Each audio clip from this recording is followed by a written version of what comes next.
Que vous soyez en couple ou célibataire, apprenez l'amour intelligent en regardant le résumé de la thérapie de l'amour. Qui est le vrai coupable de la souffrance amoureuse? Qui est le vrai coupable? Nous savons qu'il y a plusieurs dans la liste, n'est-ce pas?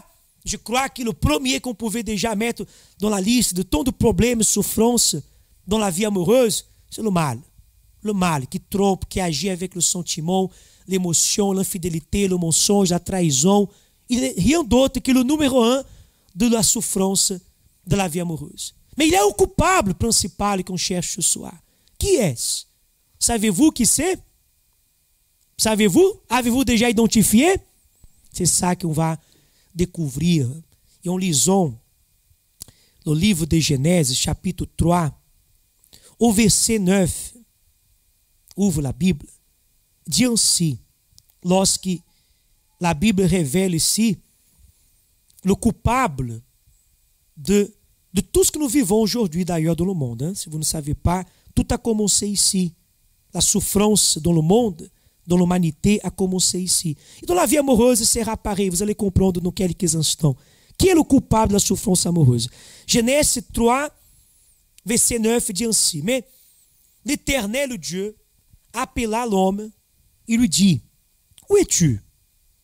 Il répondit, j'ai entendu ta voix dans le jardin et j'ai eu peur, parce que je suis nu et je me suis caché. Et l'Éternel lui dit, l'Éternel Dieu lui dit, qui t'a appris que tu es nu? Est-ce que tu as mangé de l'arbre dont je t'avais défendu de manger? Et l'homme répondit. Déjà, il détournait un peu la réponse lorsque Dieu a dit, où es-tu? Je suis là, je suis caché, j'étais nu. Et maintenant Dieu demande, mais tu as mangé de l'arbre que j'avais défendu? Et l'homme répond, la femme que tu as mise auprès de moi m'a donné de l'arbre et j'ai mangé. Donc observe déjà un problème, un défaut. Dieu n'a pas demandé qui l'avait donné. Dieu a demandé s'il avait mangé. Et là, il commence déjà, la femme que tu as mise auprès de moi. Elle m'a donné et j'ai mangé. Il continue ainsi. Et l'Éternel, Dieu dit à la femme, mais pourquoi as-tu fait cela? Et la femme répondit, le serpent m'a séduite. Et j'ai mangé. Et j'en ai mangé. Donc nous voyons ici que les trois ici, après on va comprendre ce qui s'est passé avec chacun, mais on voit déjà qu'ils ont commencé à mettre la faute un sur l'autre. Adam, au lieu d'assumer, vous savez, Dieu, j'ai fait ça, je n'ai pas veillé, je n'ai pas fait attention et j'ai mangé. Je n'ai pas été attentif. Non, déjà il va dire, presque en ton d'accuser Dieu, la femme que tu as mise. Par d'autres mots, si tu ne m'aurais pas donné cette femme, je n'aurais pas mangé le fruit. Et la femme, de son côté, non, la faute est le serpent. Et je crois que le serpent, s'il parlait un peu plus, le serpent allait accuser un autre animal. Parce que le diable aussi, il voulait certainement se sortir de cette accusation. Mais nous voyons déjà le problème de beaucoup de personnes, qui d'ailleurs, vous savez, est une erreur qui, dès la bas âge de notre vie, dès que nous sommes enfants, nous commençons déjà à avoir un comportement erroné. Combien de fois nous avons dû faire une bêtise lorsqu'on était enfant et une fois que les parents nous demandent, as-tu fait ça? Qui a fait ça? Vite on cherche un coupable. Une fois à l'âge adulte, difficilement aussi, nous sommes prêts à reconnaître nos erreurs e nos falhas. Et dans la vie amoureuse, nous pouvons bien interpréter cela. Parce que, en réalité, lorsque dans le couple, ou même vous qui êtes célibataire actuellement, mais peut-être vous avez déjà eu une relation précédente, même en fiançailles, ou en mariage, vous êtes divorcé peut-être, et vous avez, pendant les années précédentes, été trahi, abandonné, ça a très mal terminé cette relation, d'autres se sont sentis utilisés comme un objet, perdu la valeur, échangé pour un autre. Peut-être vous avez déjà passé par des scénarios très marquants dans votre vie. Et aujourd'hui, vous voilà qui c'est en train de dire, ah, mais en fait, je suis dans cette situation, pasteur, parce que j'ai fréquenté une personne qui m'a trompé, qui m'a trahi, qui m'a menti. C'est pour ça que je souffre aujourd'hui. Il m'a changé pour un autre. Il m'a blessé, il m'a utilisé. Je croyais qu'il était l'homme de ma vie. Je croyais qu'il était la femme de ma vie. Ou qui c'est aujourd'hui, dans un mariage complètement dégradé. Vous, comme épouse, vous êtes en train de se lamenter. Ah, pasteur, je vis un mariage aujourd'hui comme ça parce que mon mari est un homme difficile. Il ne veut rien faire. Il est un homme qui n'a pas de compromis. Il n'assume pas la responsabilité d'un mariage. Et vice-versa, en cherchant à culpabiliser l'autre. Mais nous voyons ici, dans l'histoire de Adam et Ève, et le serpent inclus, que tous les trois, en réalité, étaient coupables. Et qu'est-ce qui s'est passé? Dieu, pour montrer à l'homme qu'il était coupable, donc Dieu a dit à l'homme, oh, regarde, maintenant, tu vas manger de ce que la terre va produire, mais avec beaucoup de difficultés. Maintenant, tu vas travailler dur la terre, tu vas transpirer, tu vas manger de la sueur de tes fronts.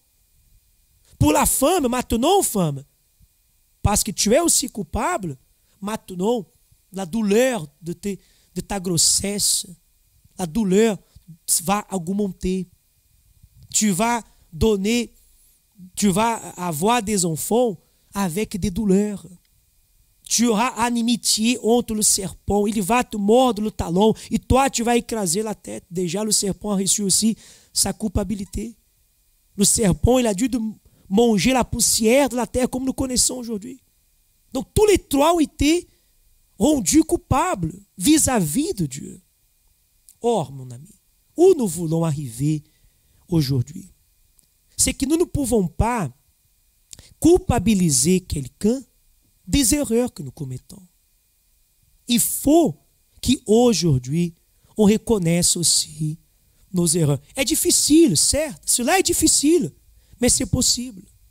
C'est possible lorsque je permets que le Saint-Esprit dirige ma vie. Lorsque le Saint-Esprit, il vienne me convaincre de mon comportement, de mon attitude. Par exemple, on disait que si aujourd'hui vous êtes célibataire, en train de culpabiliser l'ex qui vous a trompé, l'ex qui vous a trahi, ce fiançailles qui a terminé, la personne qui vous a utilisé. Mais en réalité, quand j'écoute la voix de Dieu, le Saint-Esprit me parler, il non m'accuser, parce que le Saint-Esprit n'accuse pas, il parle, il montre, il va me convaincre de mon erreur. Alors, il arrivera à vous dire, oui, vous êtes rentré en relation avec quelqu'un qui n'était pas de la foi.